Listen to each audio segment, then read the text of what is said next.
semuanya, selamat hari Kamis. Saya Karus. Hari ini seperti biasanya sudah siap. Di depan sana juga ada Daniel. Kita seberang-seberangan tapi kita tetap kompak untuk menemani Anda di acara Rumpi No Secret.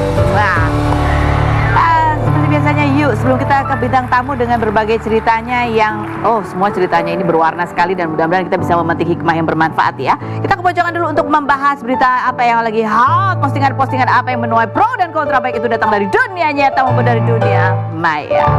Dunia maya ini adalah postingannya Ria Ricis 2 hari yang lalu yang menuai komentar gitu sampai dia harus mengganti captionnya ya. Yang mana sih ini postingannya dia nih lagi sama anaknya di Bali begitu kan, ya kan digendong gitu ya. Captionnya ini yang awal ya, captionnya bunyinya adalah mungkin kalau nggak ada Moana, Bu Icis adalah orang yang sangat kesepian gitu kan. Itu menjadi timbul pertanyaan, kenapa kesepian? Kan udah punya suami, suaminya kemana? Gitu ya nggak sih ya kan? Tapi mungkin gara-gara ini kemudian menuai komentar, akhirnya diganti, diedit lah itu komentarnya, diganti menjadi bunyinya nih. Definisi menghadirkan bestie dari rahim sendiri. Ini juga menimbulkan pertanyaan kalau digabungkan sama yang tadi, apakah selama ini dia tidak punya bestie gitu? Itu gimana sih Kak? Merasa kesepian? Tetap salah lah pokoknya ya.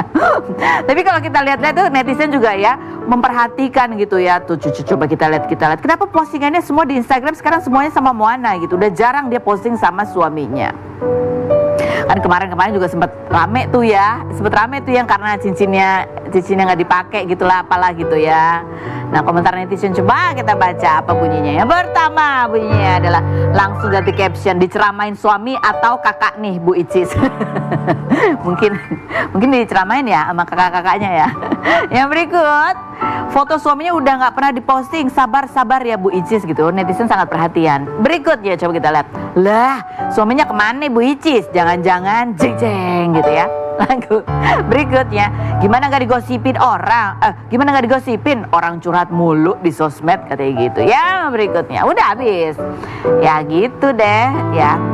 Nantilah kita kalau lagi pas ketemu Icis kita tanya, ada apa sih Icis, kenapa sih kamu merasa kesepian gitu. Tapi yang berikut ini kayaknya ini sudah lebih ramai hatinya ya. Dan Nadia Mustika udah mulai go public lagi menjajaki hubungan dengan Iqbal. Iqbal ini adalah adiknya ya, suaminya Larissa Chow yang kemarin baru menikah gitu. Dan sampai udah dikenalin ke Mama Iis Dahlia ya, udah dapat pesan-pesan dan ujangan-ujangan gitu. Kita lihat dulu profil Nadia Mustika berikut ini. Ya, kita sudah bersama dengan Nadia Mustika. Hai. Berseri-seri sekali ya. Kita ikut senang lihatnya. Ini ada postingannya Nadia bareng Iqbal gitu ya, yang captionnya adalah love sekebon titik begitu. Terus ada beberapa juga sering juga mengunggah postingan-postingan di TikTok gitu ya. Kita lihatnya sih seneng. Tapi ini benar waktu nikahnya Larissa kan juga kamu bridesmaid-nya juga ada Iqbal juga. Itu dikenalin sama Larissa. Sama Larissa, kita pernah ketemuan di mall gitu. Dia sama calon suaminya dan bawa adiknya itu Iqbal. Terus ketemu langsung kok kayak ngeklik aja gitu. Ngobrol-ngobrol, nyambung aja udah. Nyambung aja. Emang sengaja mau dikenalin gitu sama Larissa atau enggak sengaja? Larissa kan memang orangnya kayak ini ada temen ya, terlepas mau lanjut itu terserah, yang penting teman aja dulu, relasi aja dulu gitu ya. Kalau misalkan kalian ini merasa cocok ya mangga, kalau enggak ya udah, jangan sampai nggak jadi berteman. Nggak jadi berteman ya nggak apa-apa sih, berteman aja. Jadi ini sekarang cocok, ini jadi tahapnya apa nih kalau kamu mendefinisikan hubungan kamu sama Iqbal? Ya kalau aku sih ya pengennya tahapnya serius ya. Dua-duanya emang udah ke tahap serius gitu.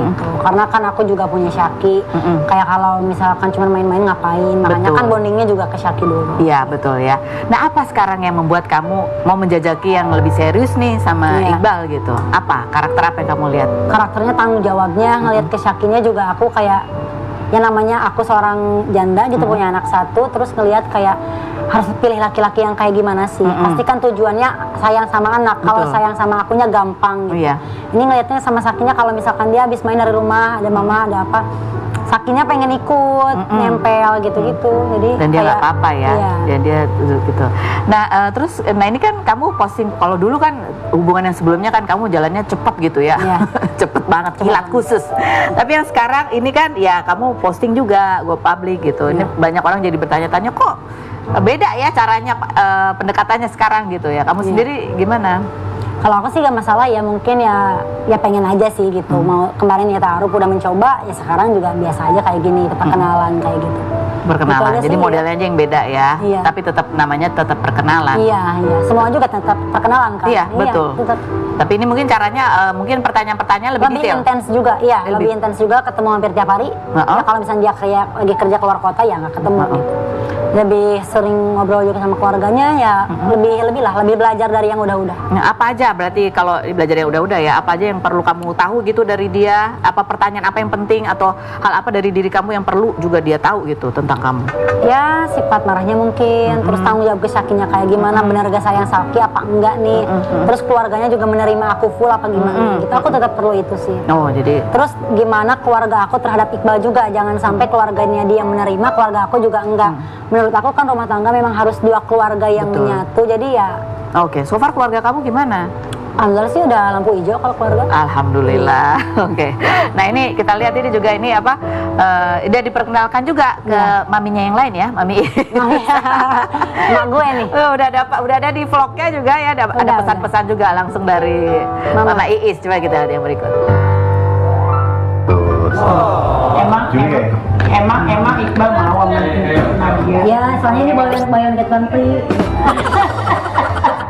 Nadia pun pernah gagal.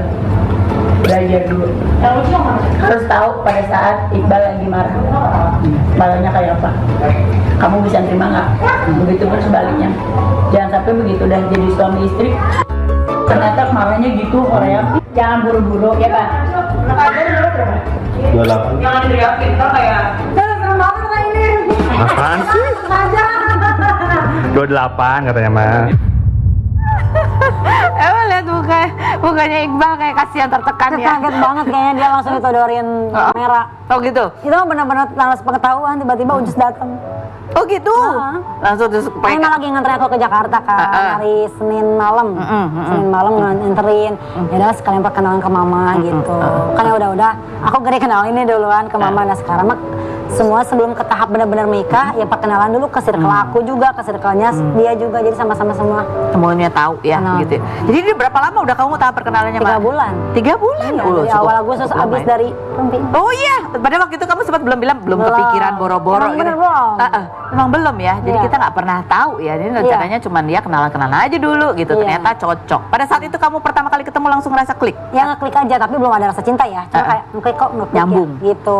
Habis dari situ ngobrol komunikasi kemana-kemana nyambung gitu. Bercandanya juga nyambung. Bercanda juga nyambung. Oh, ada tembak menembak gitu nggak? Oh, enggak Dor. dong, kita ya udahlah. berjalan Ngomongnya sama gimana jalan nih? aja. Jalan seriusnya ngomongnya gimana? Ya nggak tahu, tiba-tiba aja dah. Hah? Dia ngomongnya gimana? Ya dia pengen ada komitmen, pengen ke tahap serius. Nah, dia sayang sama aku sama Syaki gitu. Oh, dia ngomongnya gitu. Itu di bulan. Kata dia gini, kalau misalkan sayang ke kamunya mah gampang. Oh, dia ngomong gitu. Iya, tapi Oh. kalau ke anaknya ini yang aku pertahanin. Gitu. Oh, langsung meleleh deh ibunya. Iya. Iya, pinter banget itu sih si Bisanya, Iqbal ya, Iqbal. bisanya pinter. Oke. Terus Iqbal gimana reaksinya ketika ya deket sama kamu ya? Kamu kan juga menjadi sorotan publik ya. Dia juga gitu jadi Iya. sorotan publik, gimana Ya, nih? mungkin dia kaget juga ya, kaget sama komenan-komenan. Tapi sih udah dikasih tahu, gak usah ditanggapin apa segala macam. Jadi ya udah biasa aja. Oke, ya. Yang berikutnya ini juga ini mantan kamu ya. Itu juga katanya juga lagi udah punya yang dekat Oh, juga iya. gitu hubungannya. Coba kita lihat ya kemarin statementnya berikut ini. Ini udah go publik. Kalian masih ngobrol komunikasi masih jalan gak sih? Sekedar anak aja sih. Sekedar soal anak. Soal ini enggak? Ih, Ih, kok ini? kenapa ini udah punya kehidupan Oh, masing-masing? iya betul sih. Tapi kan ini nanti akan bakalan hadir juga dalam kehidupan anak kamu. Iya, cuma pasti Kim doakan aja yang terbaik untuk Syaki lah gitu. Untuk Kalau Syaki, memang udah betul. Syakinya yang terbaik pasti merembet ke ibunya lah. Tapi ada fakta kalau kamu itu jarang ngasih nafkah buat anak sampai harus disindir sama Salsa di sosial media. Fitnah atau fakta Iki? Fitnah ya. Fitnah ya. Tapi kamu tahu nggak tanggung jawab per bulan itu pasti lah. Ada. Nggak perlu diminta kan? Nggak perlu diminta juga. Oke, ini ada quote tweet biar masuk berita. Siapa tahu bapaknya ponakan gue baca gitu ya. Dulu tua laki-laki membangun 1000 candi buat wanita yang dicintainya. Kenapa sekarang menafkahi anak kandung aja tidak bisa? Tapi kamu sebagai ayah, Masih bertanggung jawab lah. Kalau untuk soal itu pasti bertanggung jawab karena memang nggak ada mantan anak juga. oh Oke, kita tanya sama ibunya ya. Tapi bapaknya bertanggung jawab. Bertanggung jawab. Ya. Setiap bulannya ada. Setiap bulannya ada ya, alhamdulillah. Udah diklarifikasi ya kan? Kita bertanya langsung. Nah, yang berikutnya ini kan ya, ini kan menuju ke tahap selanjutnya. Kamu misalnya insya Allah ke depan ada pasangan baru, dia juga ada pasangan yang baru. Tapi kalian juga ada anak bersama. Nanti bentuk hubungannya gitu kan seperti Iki bilang tadi ya, kan dia lagi dekat jadi mungkin komunikasinya soal anak jadi agak bingung nih, nggak bisa langsung lagi gitu kan untuk jaga perasaan pasangan masing-masing. Kalau aku sih ngikut kayak Mama Iis ya, kayak sebenarnya ini mah udah ngobrolin jauh-jauh aku waktu awal pisah juga sebelum aku jauh dekat sama Iqbal juga. Kayak kalau misalkan papanya Kasalasa komunikasinya sama papahnya Papa yang sekarang gitu. Dan aku pun kalau misalkan ke tahap yang udah menikah, ya Saki komunikasinya sama ayah sambungnya ya sama abinya gitu. Terus baru kemarin juga Mama kalau misalkan dua-duanya udah ada pasangan dan dua-duanya udah ke tahap serius, ya kalian ngobrol aja berempat. Perihal untuk Syaki kayak gimana ke depannya gitu. Jadi nanti berempat, kalau ini hadir berempat gitu ya. Jadi bukan Iki sama pasangannya, aku sama pasangan aku gitu untuk ngobrolin gimana bagusnya untuk Syaki ke depannya. Kalau sama-sama udah menikah kan gak mungkin aku ke Iki komunikasinya. Gimana baiknya gitu kan. Jadi mendingan langsung berempat hadir begitu ya. Nah, kalau sekarang gimana jadinya nih? Sekarang kan belum ke tahap yang serius ya. Iya sih, kemarin masih aku WA Iki nge-WA aku waktu hari Selasa juga dihadir ke rumah Mama. Gitu. Karena kalau di Jakarta kan lebih enak juga. Di rumah kan banyak orang juga gitu. Jadi ya kemarin dia di mana? Abang di rumah Mama nih, aku lagi di atas di kamar sama sakit tidur aku. Udah. Jadi pertemuan masih bisa lah. Untuk sekarang ya pasti kita komunikasinya pasti antara aku dulu sama dia. Kalau udah menikah udah akad ya barulah dari situ kita obrolin. Atau bisa lewat Mama Iis juga. Gimana? Iya gitu ya. Iya baiknya gimana? Oke. Nah, nanti kita ngobrol lagi sama Nadia. Yang berikut, nah ini juga ada kisah lain ya. Kemarin juga viral nih dari Putri Dini. Dia bikin postingan di TikTok. Ini adalah seorang influencer baru menikah 2023 bulan Mei. Suaminya baru meninggal karena leukemia. Terus dia bikin postingan belum 40 hari suaminya meninggal, itu dia mendapatkan ancaman, dia mengaku mendapatkan ancaman dari mertuanya begitu ya, yang ingin mengambil mobil, rumah karena dianggap ya itu haknya gitu ya, dan ada ancaman-ancaman lainnya gitu ya. Kita lihat profilnya Putri Dini berikut ini. Nah, kita sudah bersama dengan Putri Dini, turut berduka atas kehilangan kamu Putri ya. Masih sedih banget pastinya ini karena masih baru ya. Ini ada artikelnya, TikTokers Putri mendapat ancaman dari ayah mertua, belum ada 40 hari sang suami meninggal dunia. Dan dia mengupload gitu ya, ada pesan suaranya. Coba kita dengarkan bersama. Seperti ini kira-kira. Gak macam-macam sama saya kamu. Pak ngomong berapa ratus Pak? Ubay selama sakit, Ubay nggak punya uang, saya jual cincin saya yang beli sendiri, saya biayai Ubay, saya nggak pernah hitung-hitung. Rumah saya bantu untuk cicil, saya nggak pernah hitung. Karena apa? Saya itu suami saya Pak, itu kewajiban kita sebagai suami istri. Nggak bisa Pak, Bapak emang tahu itu perjuangan saya gimana mau Ubay waktu beli. Itu mobil siapa buat tanah lo? Ih, itu ada uang saya Pak sama Ubay berdua dari waktu barengan sama Kak Alif. Itu sampai dilunasin, itu ada uang saya kok. Bapak ada bilang. Kamu ini kayak ini uang dari mana kamu itu uang? Bapak. Gue nggak tahu lu aja. Pak, saya kerja, saya nggak pernah minta Ubay kok. Pak, saya sampai jual cincin tunangan. Jangan banyak bicara sama gua, panggil bapak lo, ketemu gua malam ini. Aduh, kita ikut sedih ya dengarnya ya. Kamu sebelum menikah itu dekat atau kamu dan Ubay itu dekat juga nggak sama bapak mertua ini? Nggak terlalu dekat. Nggak terlalu dekat. Nggak terlalu dekat. Ubay pun nggak terlalu dekat. Oke. Ini yang kamu bawa sekarang di depan ini ada bantal dan juga kaos. Ini ada cerita apa? Ini dia kan sekolah olahraga. Jadi kebanyakan bajunya dia itu kan ketekan baju basket gitu. Jadi aku kan setiap hari mandiin dia kan. Soalnya dokter nyuruh aku untuk mandiin setiap hari supaya nggak ada kuman yang bikin dia tambah sakit. Terus di hari Sabtu, hari almarhum nggak ada, hari Sabtu sorenya itu aku mandiin. Nah biasanya itu dia selalu ingat sama baju-baju olahraganya dia. Tapi pas sore itu aku mandiin, sebelum melakukan ronsen, dia nanya itu baju siapa gitu. Dia udah nggak ingat bajunya kesayangannya dia lagi. Terus udah aku pakai ini nih. Terus pas dia lagi saturasi otaknya udah sedikit, sama dokternya diambil tindakan digunting. Ini kan baju benar-benar terakhir dia. Kalau ini bantal lehernya dia kalau kita bolak-balik ke rumah sakit untuk ke poli, kan dia di kursi roda, jadi ngantri banget, kayak kita berangkat dari subuh pulangnya bisa maghrib gitu. Jadi aku beliin dia bantal leher untuk kalau misalnya dia mau tiduran di kursi roda, jadi ada bantal. Ini kalau lihat juga kamu posting ya bahwa pada 3 minggu setelah kalian menikah baru tahu bahwa almarhum itu menderita leukemia, dan ini kamu yang merawat, mengantar, biaya juga dari kalian. Kalau biaya itu aku sama uangnya almarhum, sama uang tabungan aku, sampai kita didonasiin sama teman-teman. Keluarga gimana? Karena emang kita berdua kan tipikal orang yang nggak mau ngerepotin orang. Sampai pas saat itu kita lagi masa di down-downnya gitu. Aku bingung kan, aku jual barang-barang aku sama cincin tunangan kita. Awalnya dia nggak setuju untuk jual cincin tunangan kita. Tapi aku mikir udah nggak apa-apa, gampang, untuk sembuhan kamu mah apa aja aku lakuin gitu. Yang penting cincin mah bisa dibeli lagi nanti. Kalau kamu udah sembuh kita juga bisa berjuang lagi gitu. Terus akhirnya berapa hari kemudian aku cerita sama sahabat aku kalau aku tuh jual cincin tunangan, dan sahabat-sahabat aku tuh kayak kenapa nggak minta bantuan kita gitu. Kalian Akhirnya donasi. mereka buka donasi, akhirnya kekumpul untuk biaya jalan sama biaya alternatif. Oke. Keluarganya tahu kalau dia sakit? Tahu, Tahu. tahu, Pernah datang menjenguk? pernah. Bapaknya? Apa yang diucapkan beliau pada saat itu?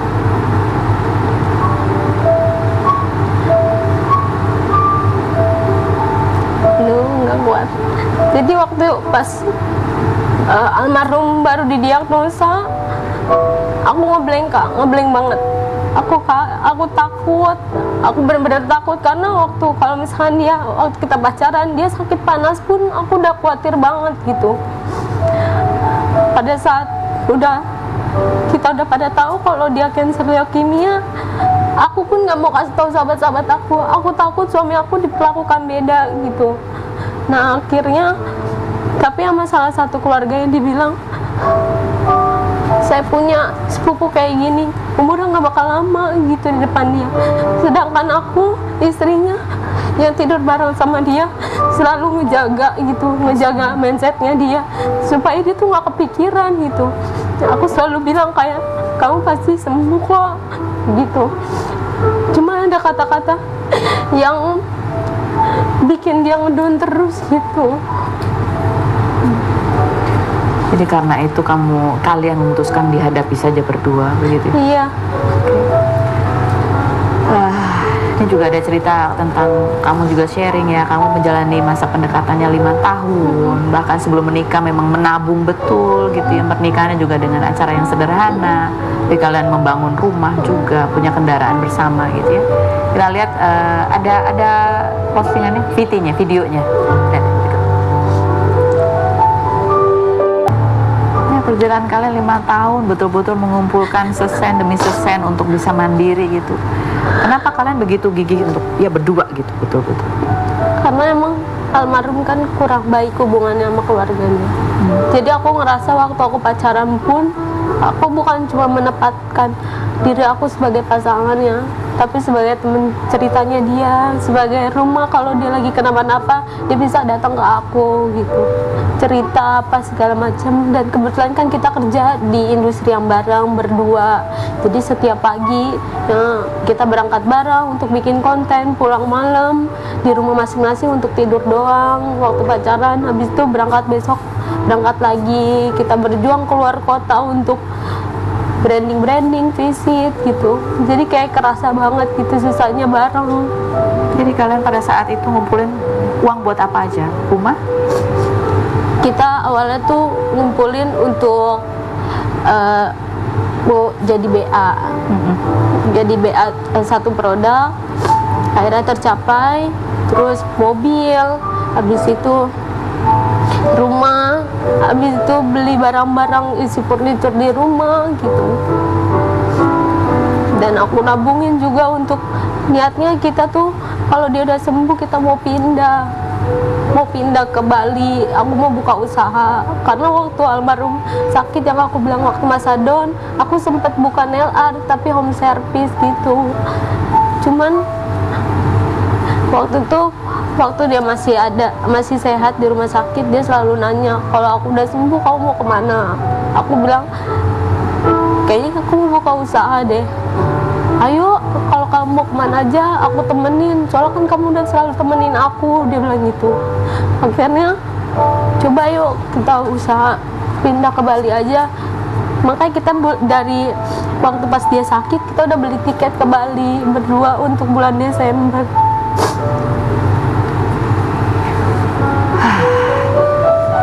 Pada saat kamu mendapat telepon dari itu ancaman menarik mobil, rumah bahkan kondisinya sekarang digembok.